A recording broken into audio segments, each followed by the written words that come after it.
राम बच्चों। एज हमने देखा कि आप बहुत लंबा बना हुआ वीडियो एक साथ नहीं देखते हैं, इसलिए मैंने शॉर्ट वीडियोस बनाना स्टार्ट करें।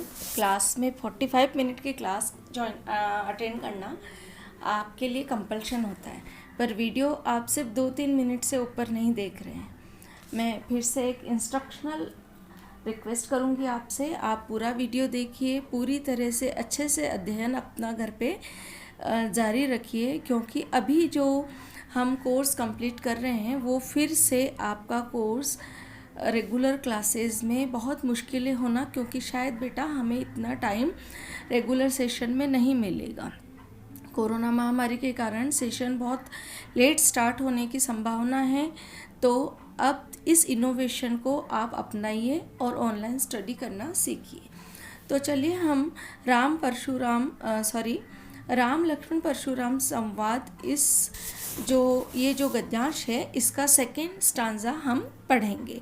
लखन कहा हसी हमरे जाना, सुनऊ देव सब धनुष समाना, काछति लाभु जून धनु तोरे, देखा राम नयन के भोरे, छुअत टूट रघुपति हूँ न दोसु, मुनि बिनु काज करिय कतरोसु, बोले चित ही परसु की ओरा, रेसट सुने सुबाऊ न मोरा, बालकु बोली बदऊ न तोई, केवल मुनि जड़ जानई मोई, बाल ब्रह्मचारी अति कोई, विश्व विदित क्षत्रिय कुल द्रोही, भुजबल भूमि भूप बिनु कीनी, विपुल भार मही देव नहीं दीनी, सहस बाहु भुज छेद निहारा, परसु बिलोकु महीप कुमारा, मातु पिता ही जनु सोच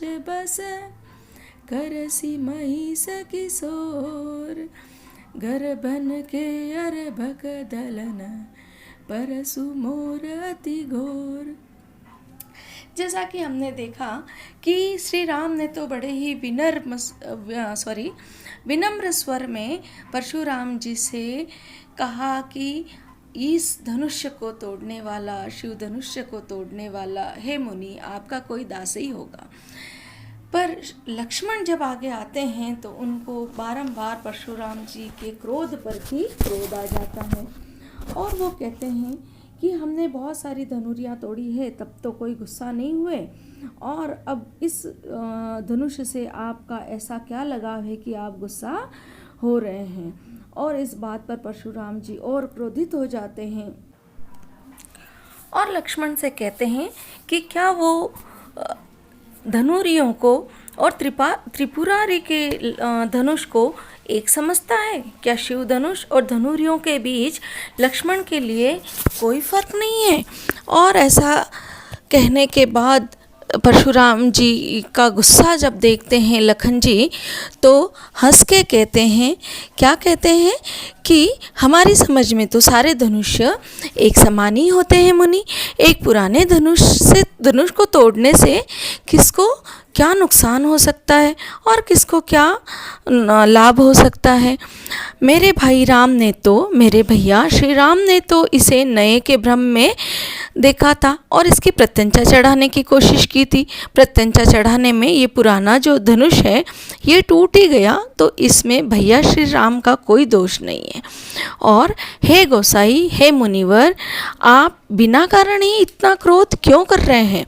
और जब इस तरह से लक्ष्मण के संवाद परशुराम जी सुनते हैं तो उन्हें और क्रोध आता है, और परशुराम जी उन्हें बताने लगते हैं कि हे मूर्ख, तुम क्या मुझे सिर्फ एक ब्राह्मण समझ रहे हो?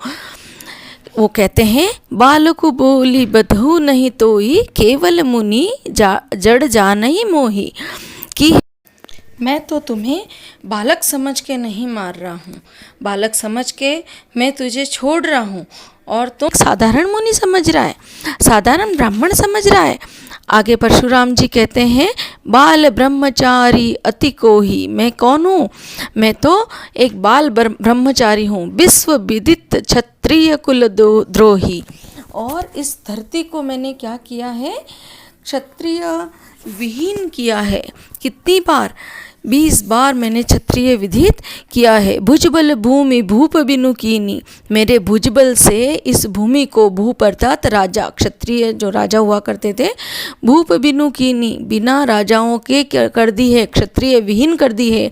विपुल बार मही देवन दीनी, और विपुल का अर्थ होता है बहुत, और महिदेवन का अर्थ होता है ब्राह्मण।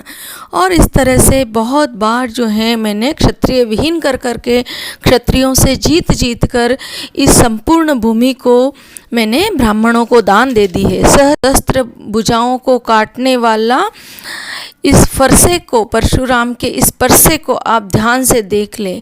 और परशुराम जी उसे कहते हैं, मातु पितहि जनि सोच बस करसी महिष कुमार, कि हे राजकुमार, बोलना चाहिए तो मैं तुम्हें बताता हूँ, चेतावनी देता हूँ कि तुम अपने माता पिता को शोक मग्न मत कर देना। और मेरा ये जो भयंकर फरसा है, इसके चलते ही गर्भ में भी बच्चे जो हैं वो नष्ट हो जाते हैं। हे राजकुमार, क्षत्राणियाँ मुझसे और मेरे फरसे से इतनी भयभीत होती है कि उनके बच्चे गर्भ में ही गिर जाते हैं। सो हे राजकुमार, साधारण मुनि जानने की भूल न करना, और मेरे फरसे से और मुझसे दोनों से ही तुम डर कर रहना। और इस प्रकार इस संवाद में, लक्ष्मण और परशुराम संवाद के अंदर व्यंग्यपूर्ण शैली को अपनाते हुए अनुप्रास और अतिशयोक्ति अलंकार का जो है वो प्रयोग हुआ है।